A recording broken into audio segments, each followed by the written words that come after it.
But once I was under contract to Warner Brothers, they had a whole publicity wing that was devoted to selling that product to the public. Exactly. He betrayed me not just in love, but in his own soul.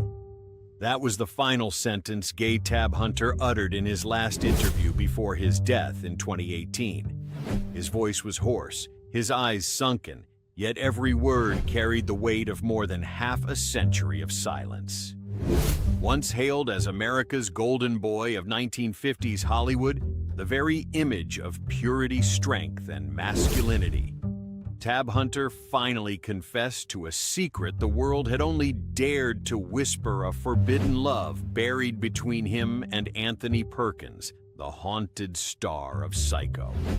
They had once been two of the brightest stars in Hollywood's sky, but that same light became the fire that consumed them both. One chose silence to protect his fame, the other to preserve his dignity. So why did it take until the very end of his life for Gay Tab Hunter to reveal the truth about Anthony Perkins, the man he loved, feared, and resented to his very core? Let's find out.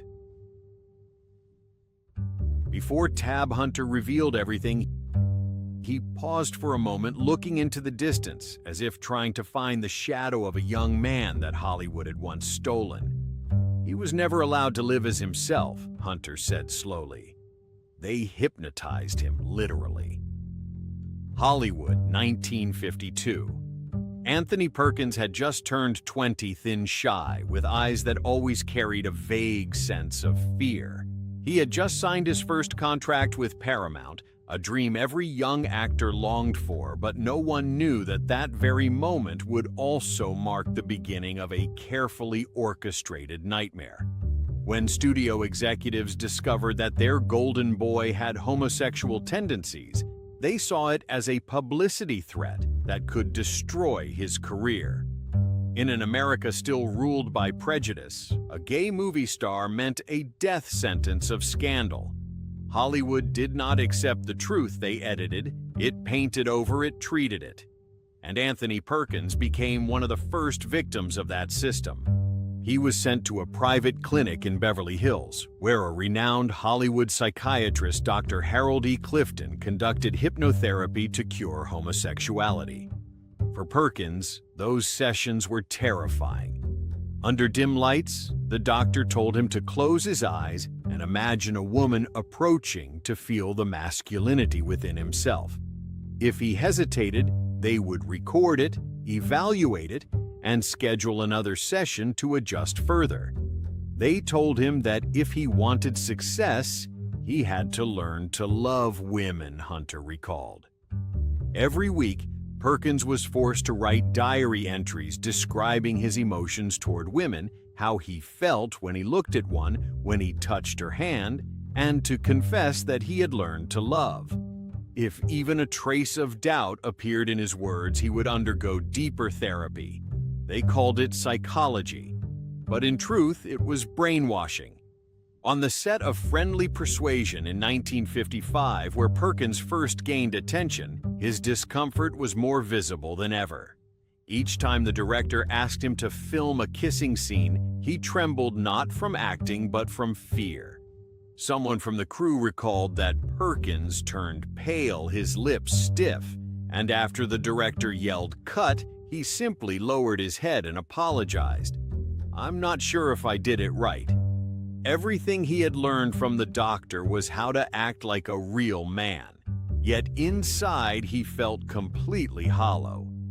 Meanwhile, Paramount's PR team crafted a flawless image Anthony Perkins, the elegant gentleman, the dream lover of every American girl. They arranged for him to pose hand in hand with actresses, smiling radiantly at lavish parties. But it was all a performance. A photographer once said, "Every time I took his picture, he asked me, 'Do I look manly enough?'"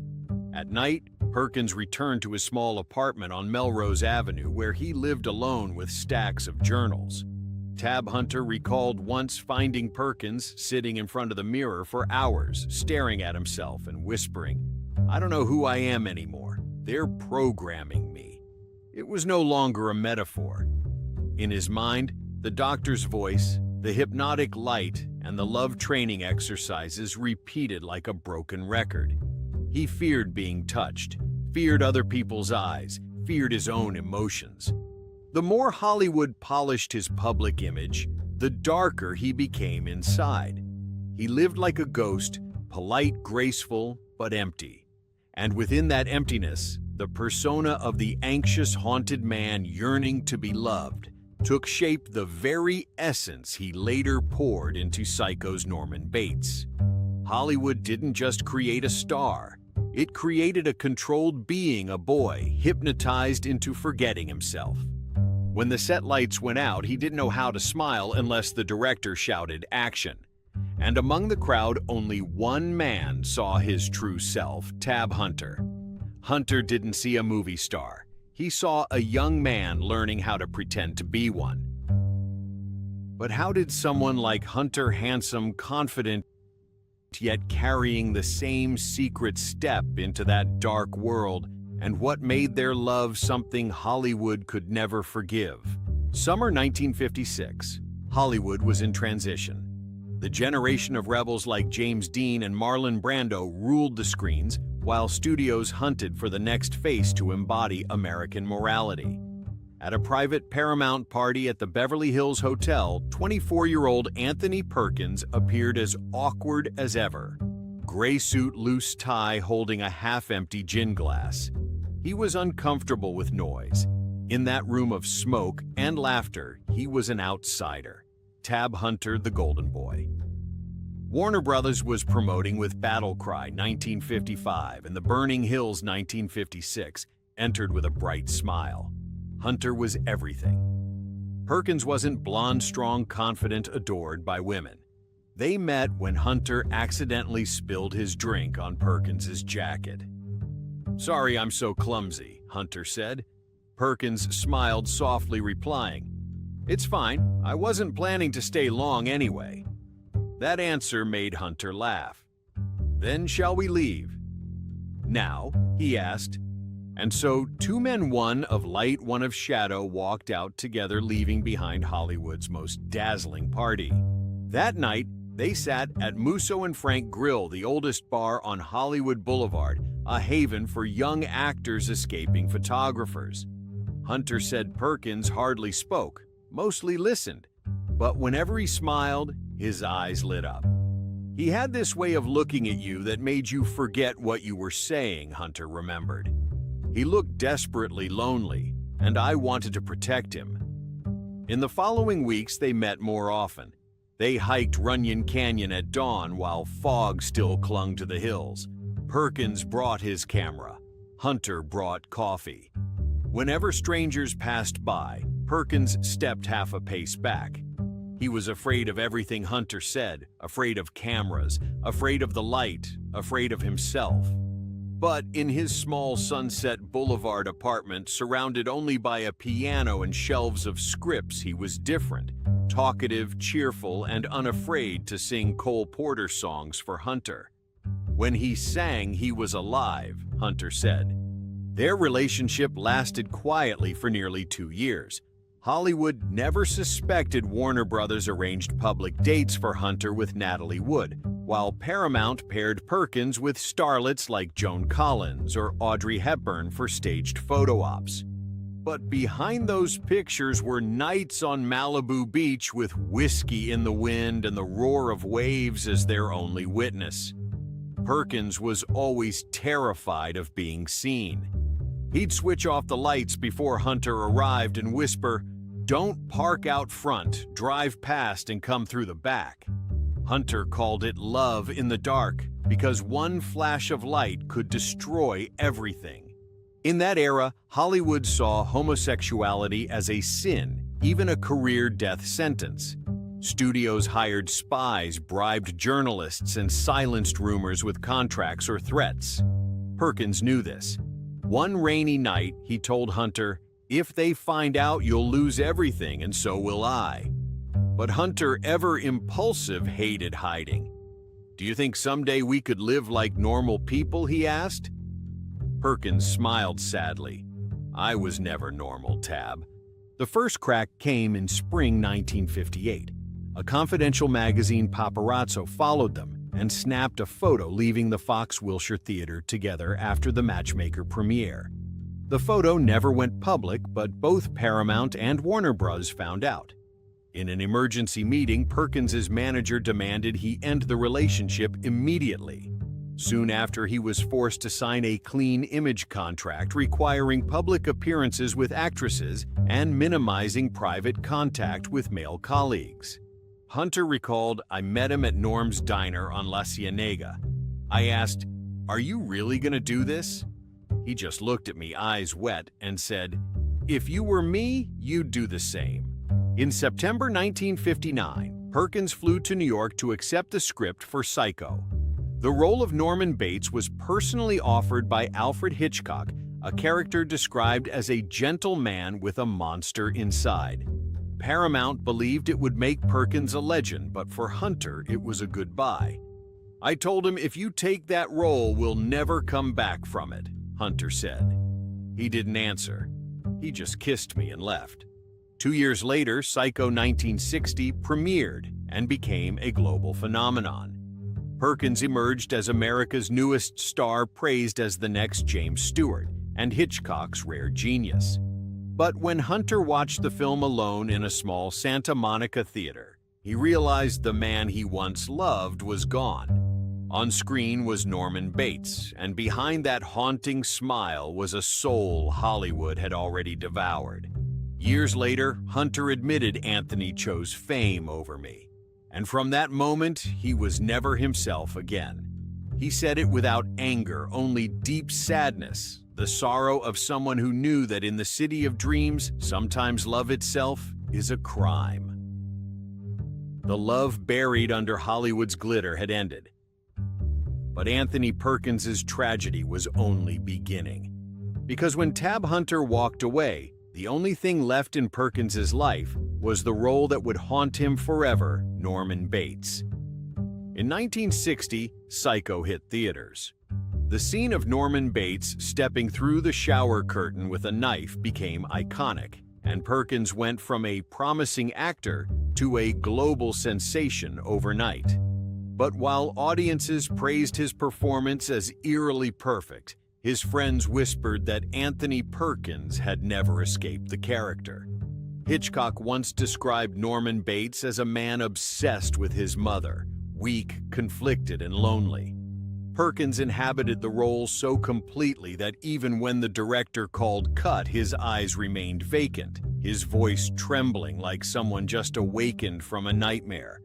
On the Universal Studios set, people said Perkins often sat alone in a corner reading the script dozens of times before smiling faintly and whispering, "I understand him, we're the same." After the film ended, Anthony took home the aluminum prop knife used in the murder scene. He placed it in a glass cabinet beside the script and joked to reporters, "I keep them to remember Norman Bates." But according to a maid at his West Hollywood apartment a few months later, Perkins began collecting real knives of every size neatly arranged in drawers. He called them inspiration props, she said, but no one thought it was funny.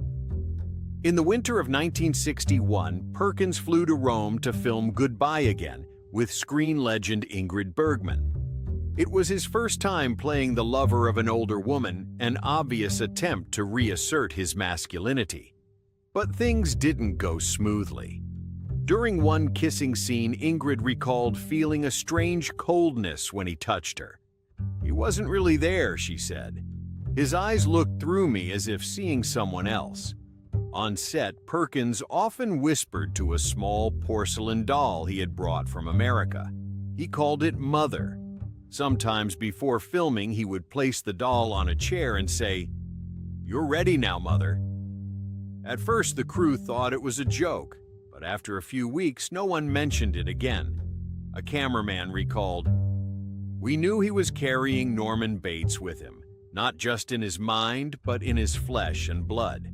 After returning to Los Angeles, Perkins lived almost like a recluse. He avoided parties, refused interviews, and cut off most of his old friends. Tab Hunter said they met only once, briefly, at Café Figaro in West Hollywood in 1962. He was thinner, his eyes sunken, his hands trembling slightly. I asked, "Tony, are you okay?" He just smiled and said, "I'm living with Norman and he's not easy to get rid of." That was the last time Hunter saw him smile. The press began portraying Perkins as Hollywood's eccentric man. Some papers wrote that he was losing his mind after crew members revealed he had spent 3 nights sleeping in his dressing room, saying, "I only feel safe here." Universal eventually hired a private psychiatrist to monitor him during the filming of Psycho 2 years later. But the real issue wasn't fame. It was the emptiness that no spotlight could fill. From 1963 to 1967, Perkins left America, moving to Paris and later London to make European films. He told a French journalist, "I feel more at peace here. People don't see me as Norman Bates." But loneliness followed him. A French actor who dated him during this time said he often dreamed of his mother calling his name. "One night, I woke up to find him sitting in the middle of the room holding a razor and crying." When he returned to the US in 1968, Hollywood had changed. A new generation was rebelling. Sex and drugs dominated cinema, and Anthony Perkins, a star of an older era, seemed lost. He tried his hand at the Broadway musical Green Mansions and television work, but audiences couldn't forget Norman Bates. Every role was compared to him. One critic wrote, "Perkins can play anyone, but in the end, he's still the killer from the Bates Motel." That hurt Perkins deeply. He began avoiding cameras, refused to be photographed, and even avoided mirrors, saying, "Every time I look, I see Norman staring back." Relatives said he grew obsessed with small routines, locking doors 3 times each night, washing clothes in color order, never eating with strangers. Friends called these odd habits. But for Tab Hunter, who once loved him, they were signs of a soul decaying. "I watched him fade away," Hunter said. "Anthony Perkins was gone. Only Norman Bates wearing his face remained." In 1970, when asked in a New York interview whether he regretted playing Psycho, Perkins smiled. "No, but sometimes I wish Norman didn't need me to exist." The room fell silent. A journalist later wrote, "Perhaps Anthony Perkins wasn't just the first actor to understand Norman Bates, but the only one Norman chose to live with." Hollywood turned a talented actor into the symbol of fear, then abandoned him in the shadow of that role. Perkins became a victim of what every star chases: fame. And in the years that followed, as the spotlight dimmed, only the whispers of Norman Bates remained in his mind, small, trembling, yet persistent, as the voice of loneliness itself. But even as fame led him astray, Hollywood wasn't done with him. To silence the rumors about his sexuality and mental instability, Anthony Perkins did something no one expected: he got married. And that was when the tragedy entered its next chapter. As the 1970s began, Anthony Perkins turned 40. Hollywood had transformed. Fresh faces like Al Pacino, Jack Nicholson, and Dustin Hoffman now ruled the screen. Perkins, once one of the brightest stars of the previous decade, was now overshadowed by the lingering fame of Psycho. His new roles failed to restore his image, and rumors about his sexuality resurfaced after he was seen dining with a young male dancer at the Silver Spoon in West Hollywood. Studios began to distance themselves. One producer bluntly said he's still Norman Bates, and people don't want Norman Bates to be gay. Perkins understood. Then, in August 1972, at a New York party, he met Barry Berenson, a 24-year-old model and freelance photographer from a wealthy, well-connected Manhattan family. Barry was beautiful and intelligent, but most of all, she had a gentle gaze that made Perkins feel safe. They met at Café des Artistes, a popular hangout for New York artists. Perkins had just returned from Paris after a failed Broadway play, and Barry had finished a shoot for Vogue. A mutual friend introduced them. Anthony was polite, a little awkward, but he spoke in a way that made you want to protect him, Barry recalled in an interview years later. I knew he was different, but I didn't care. After just 6 months, they secretly married in the spring of 1973 at a small ceremony in Cape Cod, Massachusetts, at Barry's family's seaside home. No reporters, no colleagues, only a few close relatives. To Hollywood, it was a shock. Norman Bates got married screamed Variety. The marriage was hailed as Anthony Perkins's turning point, the man who finally found peace. But those who knew him understood it wasn't love, it was a silent agreement. When Tab Hunter heard the news, he said simply, he married to be left alone. After the wedding, Perkins moved with Barry into an old townhouse on New York's Upper East Side, and they soon had 2 sons, Oz and Elvis. In photographs, they looked like the perfect family. A famous actor, father, an artist mother, and 2 adorable boys. But behind the photos was a cold reality. Perkins spent most of his time in Los Angeles taking minor roles, while Barry stayed in New York, raising the children and working. They wrote letters instead of calling. Whenever they appeared together in public, they always held hands and smiled softly. But Barry's relatives said they slept in separate rooms. Anthony had a world Barry couldn't enter. In Barry's diary found after her death, one line written in black ink read, "He always carries another person inside him. When I touch him, I feel that hand belongs to someone else. Maybe I'm just the shadow placed right where he can rest."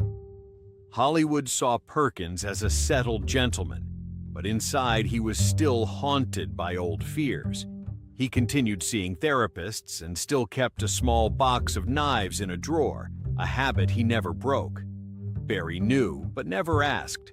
In a talk with a close friend, she said, "I love him, but sometimes I feel he's not here, as if he's still living in some Bates motel somewhere." In 1978, Psycho 2 was announced. Perkins hesitated, but eventually agreed to return, as Norman Bates, not for money, but to prove he still existed. When filming began at Universal Studios, Barry brought their sons to visit. "You acted wonderfully," she told him. But inside, she knew that each time Perkins stepped into character, he drifted a little further from reality. A crew member recalled that after every shoot, Perkins stayed alone on set late into the night. Once he whispered to an assistant, "I'm afraid I can't get out of him anymore." By the early 1980s, rumors spread that Perkins was having an affair with a young Interview magazine editor. Barry stayed silent, neither confirming nor denying. In her 1981 diary, she wrote, "I don't know if I'm living in a real marriage or just an extension of a role." That same year, their eldest son asked why his parents never shared a room. Barry simply replied, "Because your father snores too loudly." Despite the emotional distance, Barry remained loyal and protective. When Perkins was diagnosed with HIV in late 1989, he kept it secret, even from his wife and children, saying only that he was tired from overwork. Barry learned the truth in early 1992 when his private doctor finally told her. By then, the illness was terminal. Instead of anger, she simply sat by his side, holding his hand saying, "You've been afraid all your life, Anthony. You don't have to be anymore." Perkins died in September 1992 at his Hollywood Hills home. The funeral was quiet, no press, no colleagues, just as he had lived his later years. Barry appeared in black, wearing dark glasses, leading their 2 sons. As the coffin was lowered, she whispered, "Now you can leave Norman Bates behind." After his death, many papers praised him as Hollywood's most misunderstood actor. But only Barry knew that for 2 decades she had lived with a man who belonged to 2 worlds between light and shadow, between Anthony and Norman, between reality and the image Hollywood had made of him. 9 years later, on the morning of September 11, 2001, Barry Berenson boarded American Airlines Flight 11 from Boston to Los Angeles, the plane hijacked and flown into the North Tower of the World Trade Center. She died at 53, closing the tragic circle of the Perkins family. People said it was fate, a love that began in fear and ended in ashes. But perhaps the most chilling part wasn't Barry's death, but what Tab Hunter revealed years later. In one of his final interviews, he said Anthony Perkins didn't die of illness fear killed him long before. And that was the story's final chapter, the hidden disease and the late confession. In 1985, Los Angeles was gripped by a terror called AIDS. Within a few years, thousands in the arts had died, and Hollywood whispered the names of those on the blacklist. Among them were people who had worked with Anthony Perkins, though no one dared to speak aloud. At that time, Perkins was filming Crimes of Passion with actress Kathleen Turner. Crew members said he was often exhausted, coughing and pale. When his doctor suggested tests, Perkins brushed it off. "I'm just worn out." But by late 1989, he was diagnosed HIV positive, a death sentence then. Perkins told no one, spending hours alone in his Hollywood Hills room gazing down at the glittering city below. On a small note later found on his desk, he had written, "I've spent my life running from myself. Now there's nowhere left to run." No one ever knew exactly how he contracted the virus. Some said it came from a minor surgery in Paris in 1978 with contaminated instruments. But friends in the industry believed the cause lay in his lonely early 80s years when Perkins frequented discreet Santa Monica bars where anonymous actors sought brief warmth in the dark. One old friend said he wasn't looking for love, just to feel someone's touch without pretending. By 1990, Perkins was losing weight, rapidly wearing dark glasses to hide his hollow eyes. Barry thought he was just stressed from work. She urged him to rest in New England, but he refused. "If I leave, Norman Bates will come back," he said. The words chilled her because she knew Norman never truly left. In March 1991, while filming Psycho 4, the beginning for Showtime in Florida, Perkins's health collapsed. He asked the crew to hide his condition, telling the director he had a mild pneumonia. Yet, whenever the camera rolled, he gave everything his gaze dimmed, his voice hoarse, as if Norman Bates were truly alive for one last time. Director Mick Garris later said, "There was a moment I believed he wasn't acting anymore. He was Norman, fragile, terrified, and utterly alone." After filming Wrapped, Perkins returned to Los Angeles and hardly left his home. Barry finally discovered the truth in early 1992 when the doctor called her instead of him to deliver the results. She didn't scream or cry. She simply walked quietly into her husband's room, sat beside his bed, and held his hand. "I should have told you sooner," he whispered weakly. Barry replied, "It's all right. I already knew. I just didn't want to believe it." In his final months, Perkins lived completely cut off from the world. He didn't want the press taking photos, nor did he want friends visiting. Tab Hunter, long retired from Hollywood, heard the news through an acquaintance. He wrote a letter to Perkins. "No one knows if it ever reached him. Anthony, you owe no one an explanation. We were all afraid. But I hope somewhere out there you still remember that first night when there were no lights, only music and us." Perkins passed away on September 12, 1992, at his home in the Hollywood Hills, aged 60. In his final letter to his sons, he wrote, "I didn't die from this illness. I died because I let fear control me for too long." The funeral was quiet, only Barry and their 2 sons attended. Not a single Hollywood star appeared, perhaps out of fear of scandal, or perhaps because no one wanted to be reminded of the man cursed by his role. As the coffin was lowered, Barry placed inside it an old black and white photograph Anthony at the piano on Sunset Boulevard, with Tab Hunter sitting beside him years before. After Perkins's death, Tab Hunter remained silent for more than 2 decades. He refused interviews, didn't publish memoirs, and lived peacefully with his partner Alan Glazer in Santa Barbara. Not until 2015, when the documentary Tab Hunter Confidential premiered, did he agree to speak. When asked about Anthony Perkins, he hesitated, then said slowly, "I don't think he died of AIDS. He died of fear. Hollywood made him pretend all his life, and in the end, that fear killed him." Hunter recalled their last meeting at a small cafe on Melrose Avenue around 1984. He was so thin but still as polite as ever. When I asked if he was happy, he said, "I'm still playing my role." I understood that was his way of saying goodbye. In 2018, when Hunter passed away at the age of 86, an unpublished portion of his memoir was found. It read, "I never regretted loving him. I only regret letting him choose Hollywood over himself." The love between Tab Hunter and Anthony Perkins was more than a story of 2 men. It was the tragedy of an era, a time when fame mattered more than truth, and fear wore the mask of a smile before the camera. Perkins died in loneliness. Hunter died in peace. But both carried the same wound, the wound of those who must hide their true selves just to be allowed to exist. Hollywood created the legend of the killer Norman Bates, but behind the screen, perhaps it was Hollywood itself that killed him. If you ever see me smiling in a crowd, it's because I'm thinking of you. Read the last line of a letter Perkins wrote to Hunter, found in an old wooden box, the ink still smudged.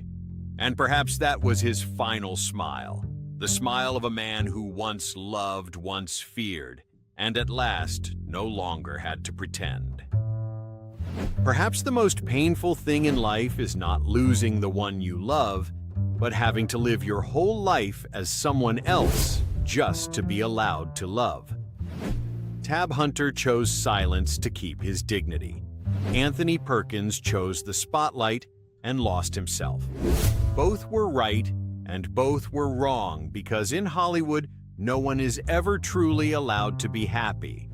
If you too believe that behind every star lies a soul screaming to live, honestly, leave a comment, a like, or share this video so that the story of Anthony Perkins and Tab Hunter will never be buried again.